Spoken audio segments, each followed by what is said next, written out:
السلام علیکم ورحمۃ اللہ وبرکاتہ. اعوذ باللہ من الشیطان الرجیم. بسم اللہ الرحمن الرحیم. الحمد للہ رب العالمین والصلاة والسلام علی اشرف الانبیاء والمرسلین وعلی آلہ الطیبین الطاہرین. اما بعد فاعوذ باللہ من الشیطان الرجیم. فتلقى آدم من ربه كلمات فتاب عليه إنه هو التواب الرحيم. إن الله وملائكته يصلون على النبي يا أيها الذين آمنوا صلوا عليه وسلموا تسليما. اللهم صل على سيدنا مولانا محمد وعلى آله وأصحابه وأزواجه وذرياته وأهل بيته وشيعه ومحبيه وأمته خصوصا على وارث كماله غاصن الغاص العاص الشيخ عبد القادر الجيلاني وعلى سلطان الأولياء سيدنا معين الدين حسن السنجري أجميري وعلى سلطان العارفين سيدنا أبو الحسن علي الشاذلي رضوان الله تعالى عليهم أجمعين. محترم بزرگوں اور معزز سامعین کرام، سورہ بقرہ کی 37 آیت کی تفسیر چل رہی ہے. یہ چوتھی نشست ہے. پچھلے ہم نے وسیلے کے متعلق چند باتیں عرض کیے تھے اور یہ بات ہم نے بتائی تھی کہ وسیلہ عبادت کو نہیں کہا جاتا بلکہ وسیلہ ایک ذریعے کو کہا جاتا ہے،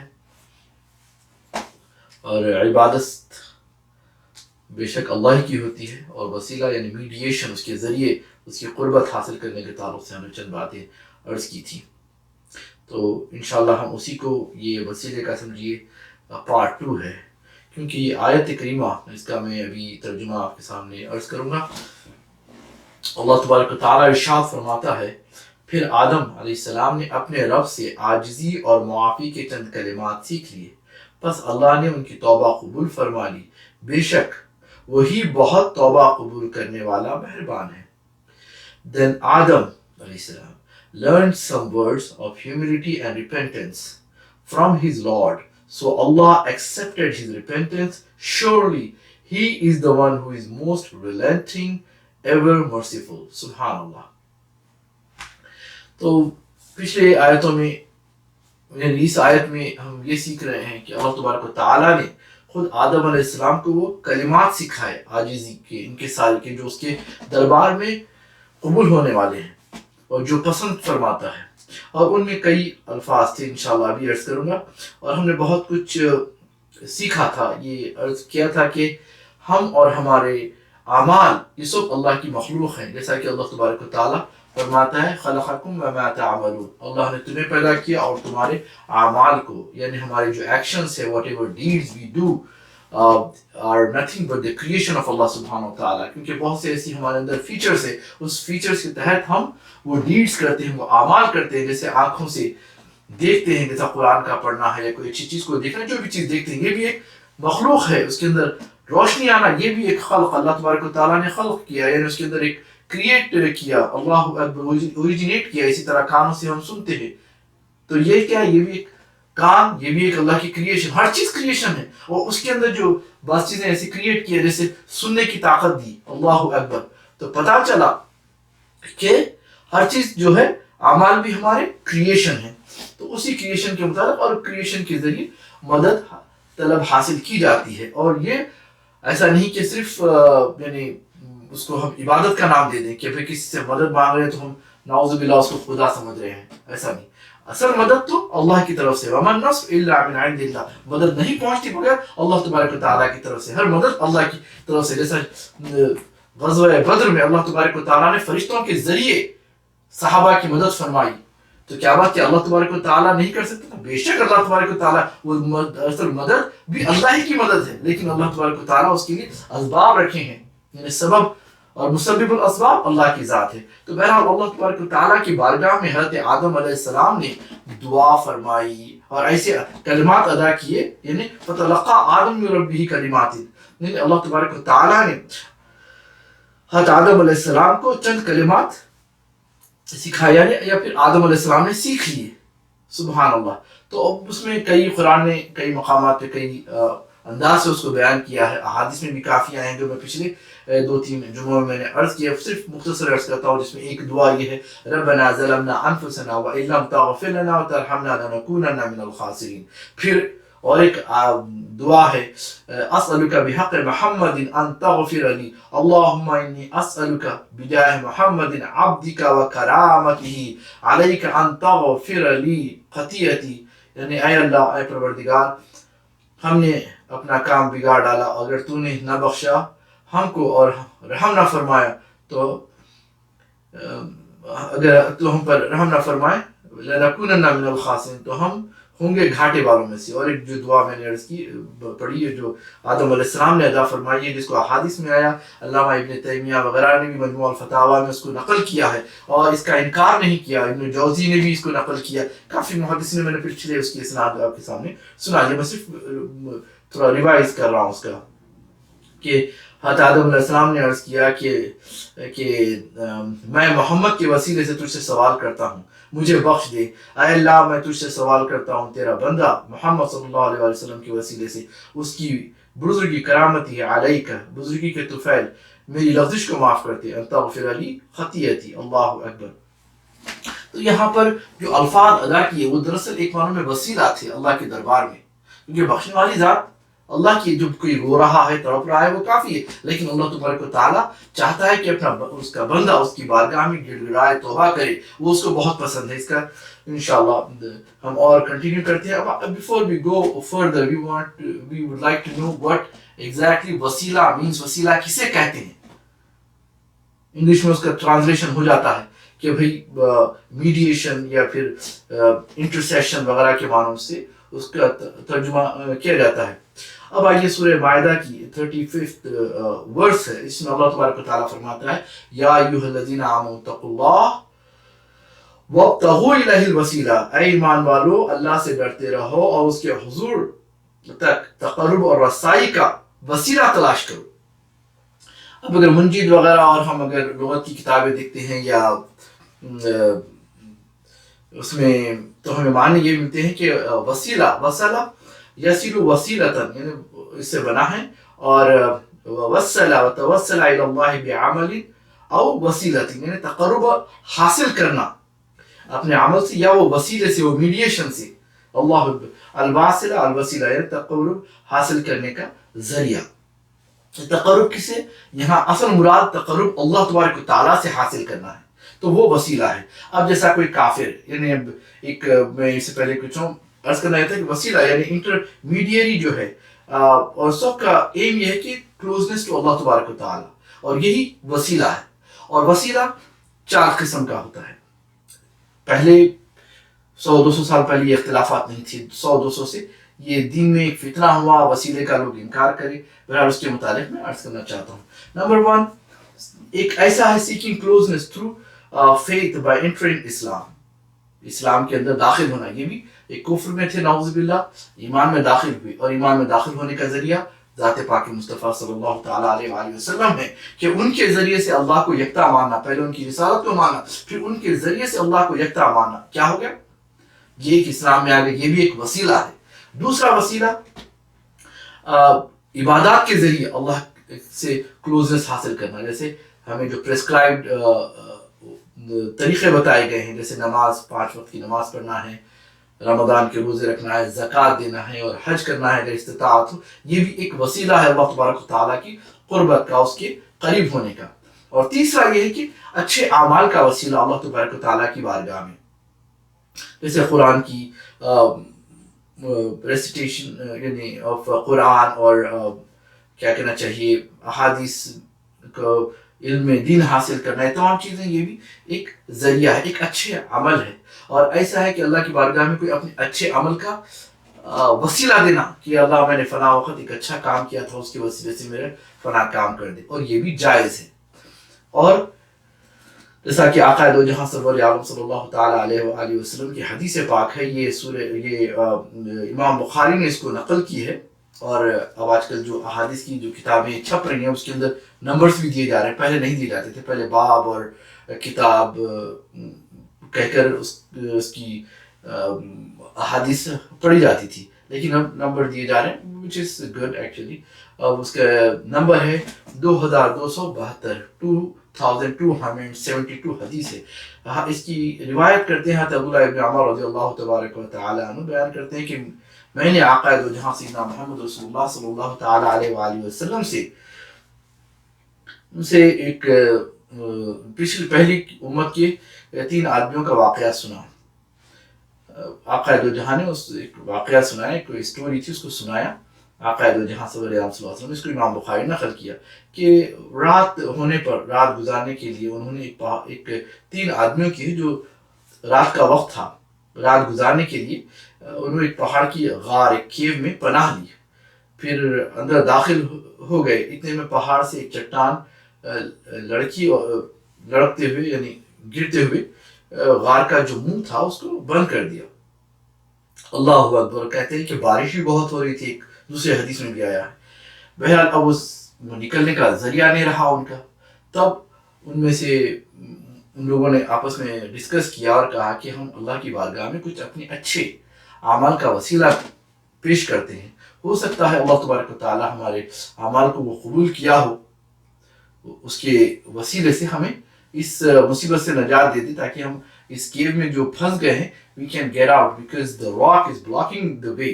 اس کے جو منہ تھا اس کا، وہ راک ہٹنا بڑا مشکل تھا اور بہت ہی وزندار راک تھا کہ اس کو یعنی پش کرنے سے وہ ہٹ جائے. لہٰذا ایک نے اللہ تبارک و تعالیٰ کی بارگاہ میں دعا کی کہ اے اللہ میرے ماں باپ بوڑھے تھے اور میں روزانہ ان سے روزانہ مزدوری کرتا تھا اور گھر آنے سے پہلے جب رات ہو جاتی، جب گھر آتا تو دودھ دھوتا یعنی دودھ نکالتا اور میں ان کو دودھ پلاتا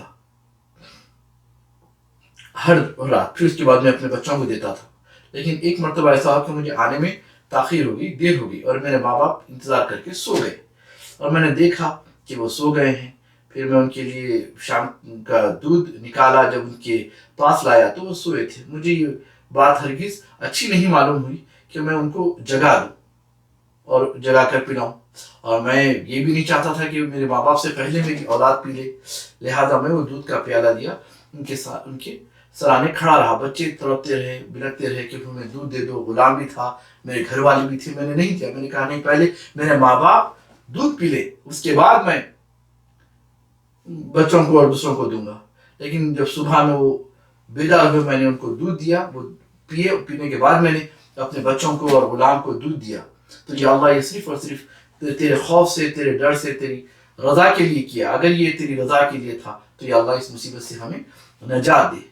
وہ اللہ تبارک و تعالیٰ وہ دعا کو قبول کیا اور چٹان ذرا ہٹی تاکہ وہ آسمان نظر آنے لگا. اللہ اکبر. لیکن اتنی جگہ تھی کہ وہ 3 نکل نہیں سکتے تھے. پھر رسول پاک صلی اللہ علیہ وسلم نے فرمایا کہ دوسرے نے دعا کی کہ اے اللہ، میرے چچا کی ایک لڑکی تھی جو بہت زیادہ مجھے محبوب تھی، میں اس کو بہت پسند کرتا تھا اور میں اس کے ساتھ برا فعل بھی کرنا چاہتا تھا، لیکن وہ مانتی نہیں تھی. پھر ایک ایسا زمانہ آ گیا کہ قحط سالی کا زمانہ آ گیا، ڈراٹ کا زمانہ آ گیا. وہ میرے پاس پریشان آئی اور مدد مانگی. تو میں نے کہا اچھی بات ہے، میں تجھے 120 دینار دیتا ہوں، لیکن تو مجھے اپنے اوپر تصرف کرنے دے. یعنی آپ لوگ سمجھ رہے ہوں گے میں کیا کہہ رہا ہوں، تاکہ اس کے ساتھ وہ اس کا استعمال کرے. اور وہ راضی ہو گئے. حالات ایسے تھے. پھر میں اس کے اوپر آگے اور قابو پا ہی رہا تھا کہ اس نے مجھ سے کہا کہ اے اللہ کے بندے، تو اللہ سے ڈر، اس مہر کو تم حق کے بغیر نہ توڑو. اللہ اکبر. یہ سنتے ہی میں ہٹ گیا اور کہا کہ یہ پیسے لو اور تم چلے جاؤ. یا اللہ، صرف یہ تیرے ڈر کی خاطر، تیرا نام آیا، تیرے ڈر کی خاطر میں نے اس کو چھوڑ دیا اور اس کی ضرورت بھی پوری کر دی. یا اللہ، اگر یہ تیری رضا کے لیے تھا، یہ تیرے خوف کے لیے تھا، تو اس مصیبت سے ہمیں نجات دے. تب وہ راک جو تھا، جو چٹان جو تھی وہ ہٹی، لیکن پھر بھی یہ 3 نکل نہیں پا سکتے تھے. تب تیسرے نے دعا کی کہ اے اللہ، میں نے چند مزدور کیے تھے کسی کام کے لیے، ان سب کو میں نے مزدوری دے دی. ایک شخص تھا جو مزدوری لیے بغیر وہ چلا گیا، لیکن اس کا جو مال تھا میرے پاس رکھا ہوا تھا. میں نے اس کو انویسٹ کیا، میں نے اس کے اوپر کاشتکاری کی، میں نے بہت کچھ کام کیے، اور اس کے ذریعے میں نے ایک چرواہے کو بھی خریدا، میرے بکری اور غلام یہ سب